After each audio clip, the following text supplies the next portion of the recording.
Be aware that anything you put on the internet is visible to everybody. That www in front of everything stands for World Wide Web.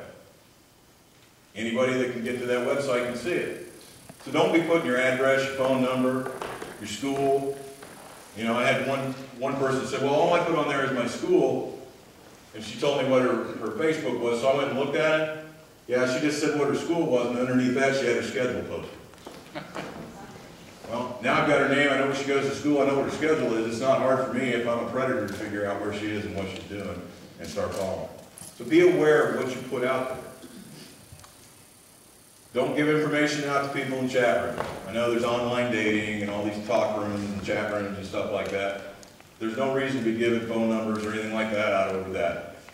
And I know that some of this stuff you have to, supposedly you meet your dream date if you go do this or that. Don't ever meet anybody alone that you meet on the internet. I know that sounds silly and I shouldn't have to even say it, but I'm saying it. Don't ever meet anybody alone that you meet on the internet.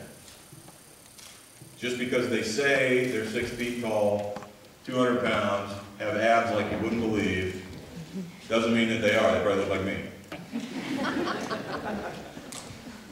Okay. Lastly, if there's somebody that you don't feel comfortable about, conduct a registered sex offender check on this person. All you need is a name and a location. You can even go just as narrow or as broad as state if you want to. There's a national check. Kansas has a local check on the KBI website. You can go there, type in the person's name, it gives you a picture and a map quest where their house is for you. You can find out where they live. If you want something kind of scary, when you go home, get on the internet, go to that KBI site or this national site, do a search by zip code, and see how many people that are registered sex offenders live around your neighborhood. I have like 5 or 6 that live within a couple miles of me. It's kind of an eye-opening experience. Need to know how to defend yourself physically. This can take on a lot of different forms. But be aware, it is never, this is my opinion, it is never worth fighting for property. Never, never, never. I don't care what it is, it can be replaced somehow or some way. You do fight for personal protection of you or somebody else. Because you can't be replaced. That other person can't be replaced. And there's all kinds of forms. Some people can talk their way out of it. It's happened.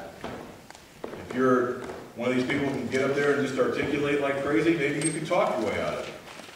Screaming, yelling, honking, safety whistles, kicking, hitting, biting, scratching, whatever it takes, weapons, devices, whatever it takes. The object is that you get away, that you're safe. And you want to draw attention to yourself. Now there's all kinds of devices out there, and I'm not a proponent of any one over any other. They all have their advantages, they all have disadvantages. Stun guns and tasers, that's a big deal now. Everybody talks about it. They're great, but the civilian model of those things, you got to be real close. You have to be able to reach out and touch somebody with that thing.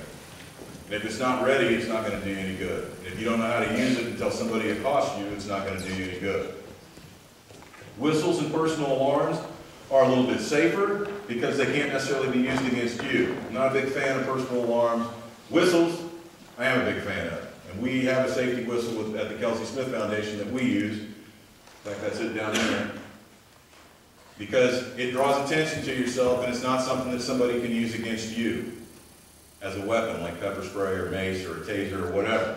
However, even with a whistle, if you're in the middle of the parking lot, out in the train lot here at the college, at midnight, you can blow a whistle all night long and I don't think anybody's going to hear you. So you have to be aware of your circumstances and you have to be aware of your surroundings to know that that's something that's going to be effective. It's great in a place where there's people because it draws attention to yourself. And a whistle's not something that we hear every day, unless we're at a sporting event or something like that. But to hear a whistle blow out in public usually indicates that's a police officer and everybody's head turns that way. So whistles are a really good thing.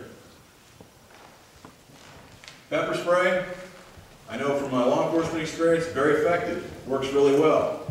But not if you don't know how to use it. Not if you're not ready to use it. Here's an example of some right here. I can tell you just by looking at that, you cannot fire that canister while it's in that case. It's not going to do any good on your keychain in that case. You can't use it. It's not set up to be used. So you need to make sure that you know how it works. And you have to get familiar with it. How far does it spray? How far does the manufacturer say it sprays? What kind of spray pattern does it have? Does it fan out in a cone? Is it a stream? Is it foam? You have to think about that so that when you're aiming it, you know where it's going to go. What happens if the wind's blowing this way when you get ready to shoot it? It's going to come back on you. A lot of it's going to come back on you, and you just help the person rather than keep them off of it. And then lastly, and this is something the manufacturers don't stress very much, all of these spray products have a shelf life. That means that at some point in time they expire. Most of the pepper sprays use either a water base or an alcohol base as their propellant to shoot this stuff out. Eventually, the stuff inside is normally organic. It really is the oil from peppers. But eventually it loses its effectiveness, and someday you may be spraying that and all you're spraying is rubbing alcohol out of that thing. So be aware of how long these products are supposed to last.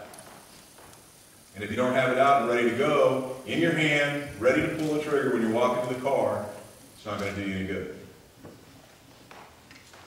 Use what you have. If you don't want any of these products, then use what you have. This is the hardest part of the human body right here. Elbow can cause an awful lot of damage. And a very simple thing, if somebody would grab a hold of your hand, use that momentum. Let them pull you into them and bring that elbow around and bring it right across here. You just, ha! And do it as loud as you possibly can. When you make those noises, you increase the strength of your blow by about 20 to 25%. That's what self-defense people tell me. Not to mention the fact that you're drawing attention to yourself. Not to mention the guy that thinks, hey, I've got somebody easy here that was looking at their shoes. All of a sudden you're screaming, throwing punches and stuff. They don't want any part of that. They don't want to get caught. They want to get out of there, and they're not going to mess with you. They're going to get away. So keep that in mind. Great places to hit.